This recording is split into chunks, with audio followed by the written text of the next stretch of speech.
Hello बच्चों, let's see the question. 105 ml of pure water at 40 degrees Celsius is saturated with NH3 gas yielding a solution of density 0.9 gram per ml and containing 30% NH3 by mass. Find the volume of NH3 solution resulting and the volume of NH3 gas at 4 degrees Celsius and 775 millimeter of Hg which was used to saturate water. तो यहाँ पर हमारा जो की concept लग रहा है वो क्या है? की कॉन्सेप्ट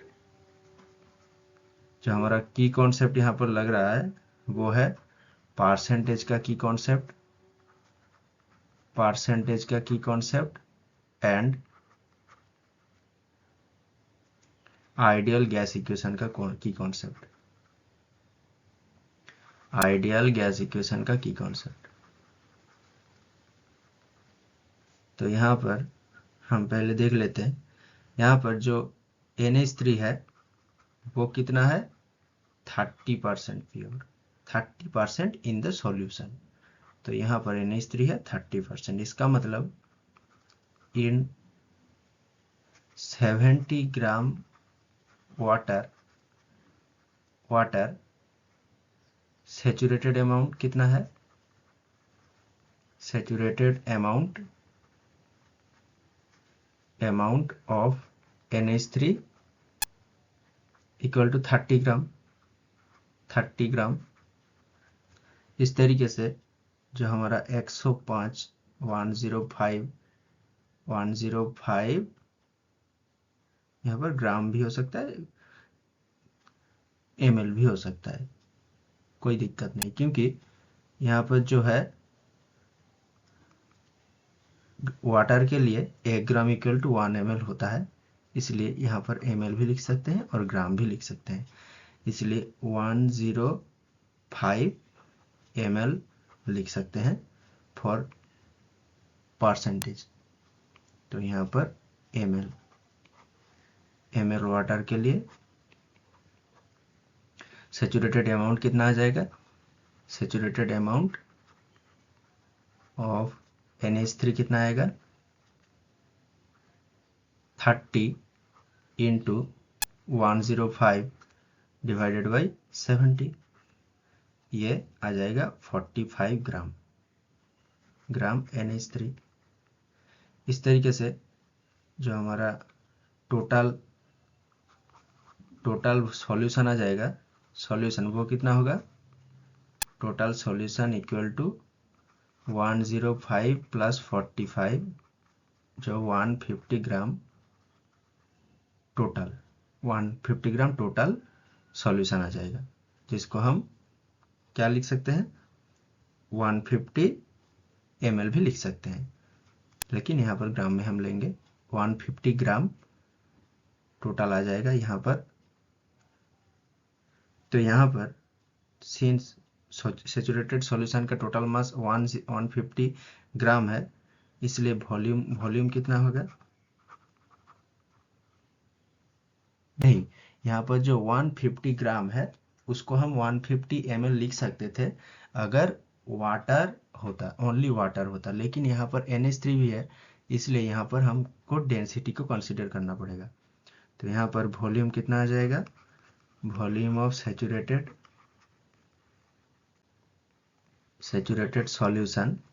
सॉल्यूशन ये कितना आएगा? 150 gram divided by its density मतलब 0.9। तो इस तरीके से आएगा 166.67 ml आ जाएगा। अब जो PV इक्वल टू nRT है आइडियल गैस इक्वेशन का, P equal to pressure, V equal to volume, N equal to number of moles, R equal to gas constant, T equal to Kelvin temperature. तो N को हम क्या लिख सकते हैं? Weight divided by molar mass into R into capital T। तो यहाँ से हम क्या पाएंगे? जो हमारा प्रेशर है वो है 775 मिलीमीटर डिवाइडेड बाई 760 मिलीमीटर। क्योंकि यहाँ पर जो प्रेशर होता है वो एटीएम में होता है, एटीएम। अब 1 एटीएम का मतलब 760 मिलीमीटर एच, और यहाँ पर दे दिया गया है 775 मिलीमीटर एच। अब जो वॉल्यूम है वो है लीटर में होगा। ये अगर ग्राम में होगा तो ये मोलर मास भी ग्राम में होगा। आर कितना में है? लीटर एटीएम पर केल्विन पर मोल। और जो टी है हमारा वो है केल्विन में,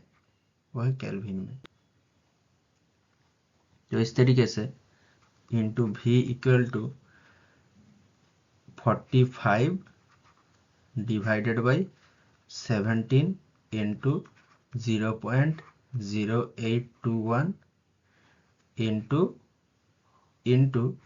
277। तो यहाँ से हमारा भी कितना आ जाएगा? भी इक्वल टू 59.03 लीटर आ जाएगा, इक्वल टू 59 लीटर हमारा आ जाएगा। यहाँ पर जो टी दिया गया है, कैपिटल टी, वो है इन केल्विन टेम्परेचर। तो यहाँ पर जो सेल्सियस दिया गया है वो है 4 डिग्री सेल्सियस, तो 4 + 273 मतलब 277 आ जाएगा हमारा। और यहाँ पर जो W है वो 45 और मोलर मास ऑफ NH3 वो है 17। इस तरीके से वॉल्यूम हमारा आ गया 59 लीटर। तो यहाँ पर हमारा फाइनल आंसर क्या आ जाएगा?